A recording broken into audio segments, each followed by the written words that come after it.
Hi, I'm Jack Durish, and I have a confession to make. I'm a happy man. Well, maybe not that happy. Yeah, that's more like it.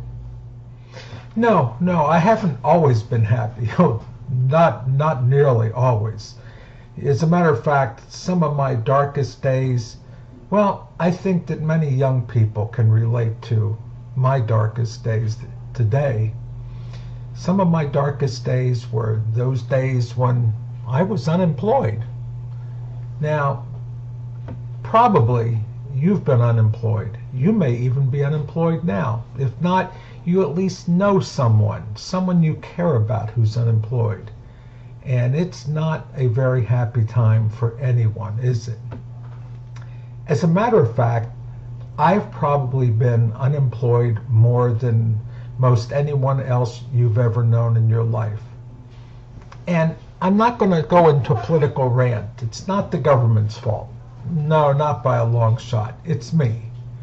I just had that sort of personality that I guess you could say I'm unmanageable. The Army didn't like me a whole lot. They were more than happy to see me leave. No, I did serve well. I served honorably. I've got plenty of medals hanging up there on the wall attesting to the service I performed. But it was my immediate supervisors that, well, they found me kind of hard to take. And that's the truth of it. That's probably why I spent the better part of my life as an entrepreneur. I was much happier on my own. And being a somewhat creative person, and that's not just aggrandizing myself, trust me, there's plenty of times I would have rather not been creative. I would have been much happier, settled in a job, set for life. But that just wasn't to be. But the truth is, I did spend a lot of time as an entrepreneur. As a matter of fact, I created my very first business when I was just 17 years old.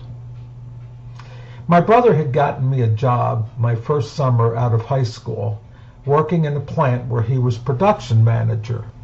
It was called William T. Burnett in Baltimore, and they made polyurethane foam. And that was a new thing back then. Up until then, most people used foam rubber for cushions and that kind of application. Well, through my years as a Sea Scout, I had become well known among yachtsmen, and I knew that a lot of them had problems with their foam rubber cushions on their boats. See, foam rubber would actually wear out. As you got on it and got off of it and on it and off of it, the constant compression and decompression of the foam caused it to break apart and little ball up, and you'd have big lumps over here and thinner lumps down there, and it just wasn't very comfortable to sit or sleep on after a while. And you know what else? It also could rot, and then it would start to smell. So my first idea was to take this new polyurethane foam I had worked with at this plant and make it into cushions for boats. My first adventure in this market was a complete success. I knew a man who we were speaking together, and he said, you know, his cushions are in pretty bad shape. And I said, you know what, I got just the thing for you. Let me show you. And so I went to a car upholsterer in Towson, Maryland, and we struck an arrangement, and he gave me a set of samples of different materials and pipings for the edges of the cushions and zippers and such. And I took him down to this man, and I had him select the color and style he wanted. And then I went and measured up all the bunks and the seats carefully. You see, on a boat, it's tough. There's very few square or rectangular spaces. The boat has got a shape to it. And usually, especially the bunks, they conform to that shape. So I had to cut patterns to fit very carefully into each space.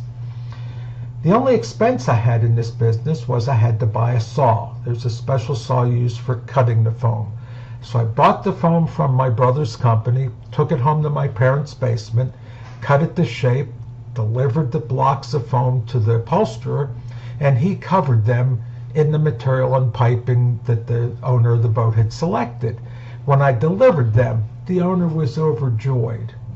And bottom line was, he told his friends about it, and my business was ready to take off. Sadly, that business failed pretty quickly. My brother and my father saw how successful it was moving along, and they decided to involve themselves. That was the end of that. They just didn't have the connections I had. They made mistakes. My brother, he went down one time to measure up one of the boats and got it all wrong, and all the money I'd gained in previous jobs I lost repairing that one. Now, I decided pretty quickly I didn't want to be in business with my family. And that's the first lesson I have to tell you. Being an entrepreneur can be a grand adventure, and you'll probably want to share it. There's a great risk to being an entrepreneur, and it feels like, well, maybe that risk won't be as much if I share it with someone else. And what I learned through all my years as an entrepreneur is generally that doesn't work out so well. If you're going to take the risk, take the risk. Have confidence in yourself. Now I'm going to continue this. I'm going to tell you more stories in subsequent postings to this blog about my time as an entrepreneur. Because in this day and age, when so many people are out of work, trying to figure out how they're going to pay the mortgage, support their families, I believe that entrepreneurs are the ones that are going to turn the nation's economy around. And I'd like to help.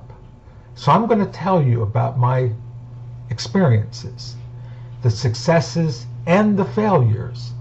And I'm going to try and share with you what worked and what didn't work. So hopefully you can do those things that are successful and maybe avoid some of the mistakes I made. While you're at it, you might tune into the Shark Tank. It's a very good television show. It's about entrepreneurs, and it features some very successful ones that were a lot more successful than me. Good luck.